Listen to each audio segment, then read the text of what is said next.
So hi friends, నా పేరు Satish Kumar and మీరు చూస్తున్నారు Telugu tech prime YouTube channel. And ఈ వీడియోలో మనం వచ్చేసి ఒక కొత్త టాపిక్ గురించి అయితే తెలుసుకుందాం. సో అదే వచ్చేసి మనకు RAM extension. So RAM extension అంటే ర్యామ్ని పెంచుకోవడం అన్నమాట. సో ఇప్పుడు వచ్చే మొబైల్స్ అన్నింటిలో కూడా ర్యామ్ ఎక్స్టెన్షన్ ఫీచర్ని అయితే యాడ్ చేస్తున్నారు. సో మనం ర్యామ్ని అయితే పెంచుకోవచ్చు అని చెప్తున్నారు.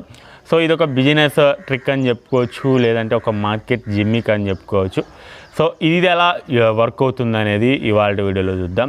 ఫస్ట్ మనకు ర్యామ్ అంటే ఏంటి? సో ర్యామ్ అంటే మనకు మొబైల్ రన్ అవ్వడానికి మనకు ఇంటర్నల్గా వచ్చేటువంటి ఒకటి. తర్వాత రోమ్ మీన్స్ మీకు స్టోరేజ్ చెప్పుకోవచ్చు. ఇంటర్నల్ స్టోరేజ్ని రోమ్ అంటారు.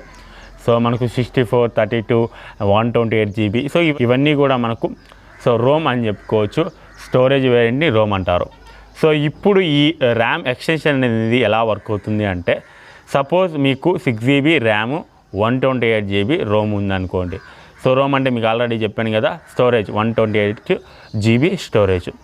సో ఇప్పుడు 6 GB ర్యామ్ కనుక మీకు మీ మొబైల్లో ఉండే యాప్స్ అనేవి యూజ్ చేసుకున్నట్లయితే, మీకు ఎక్స్ట్రాగా ఏమైనా యాప్స్ని మీకు రన్ చేసుకోవడానికి ఇంటర్నల్ మెమరీ నుంచి ఏదైతే స్టోరేజ్గా ఉన్నటువంటి రోమ్ ఉందో దాన్ని మనం ర్యామ్గా అయితే కన్వర్ట్ చేసుకోవచ్చు.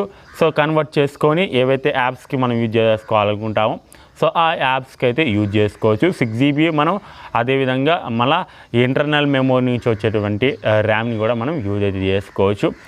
ఆ మొత్తానికి మనకు 6 GB ఉన్నట్లయితే మనకు ఇంటర్నల్ మెమరీ నుంచి ఒక 3 GB వాడుకున్నట్టయితే దాదాపు 9 to 12 GB 11 GB వరకు కూడా ఎక్స్పాండబుల్ అయితే చేసుకోవచ్చు. ఈ యొక్క ఫీచర్ అనేది మనకు ఇంటర్నల్ స్టోరేజ్ నుంచి అయితే యూజ్ చేసుకోవచ్చు. అదే మనం కంప్యూటర్స్ కానీ పీసీస్లో కానీ మనం ర్యామ్ని పెంచుకోవాలంటే ఎక్స్ట్రాగా మనకు స్లాట్స్ అయితే ఉంటాయి కదా, ర్యామ్ స్లాట్స్. దాన్ని మనం యూజ్ చేసుకొని ర్యామ్ని ఎక్స్టెండబుల్ చేసుకోవచ్చు. అదే ఫీచర్ అనుకోవచ్చు. మొబైల్స్లో కూడా ఈ ర్యామ్ ఎక్స్టెన్షన్ అయితే రావడం జరిగింది. అయితే మనం ఎక్స్పాండబుల్ చేసుకునే అంటే పెంచుకునే ర్యామ్ అనేది స్పీడ్గా ఉంటుందా అంటే స్పీడ్గా అయితే ఉండకపోవచ్చు. ఎందుకంటే మనం ర్యామ్తో పోల్చుకున్నట్లయితే రోమ్ అనేది కొంచెంగా స్లో అయితే ఉంటుంది. ఈ రోమ్ అనేది మనకు స్పీడ్గా అయితే ఉండదు. గైస్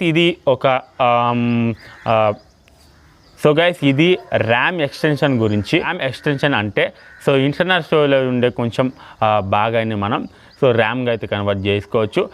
దీన్నే ర్యామ్ ఎక్స్టెన్షన్ అనడం జరుగుతుంది. దీని గురించి మీకు అర్థమైంది అనుకుంటున్నాను.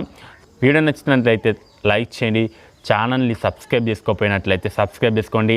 Thanks a lot. Thanks for watching and జై హింద్.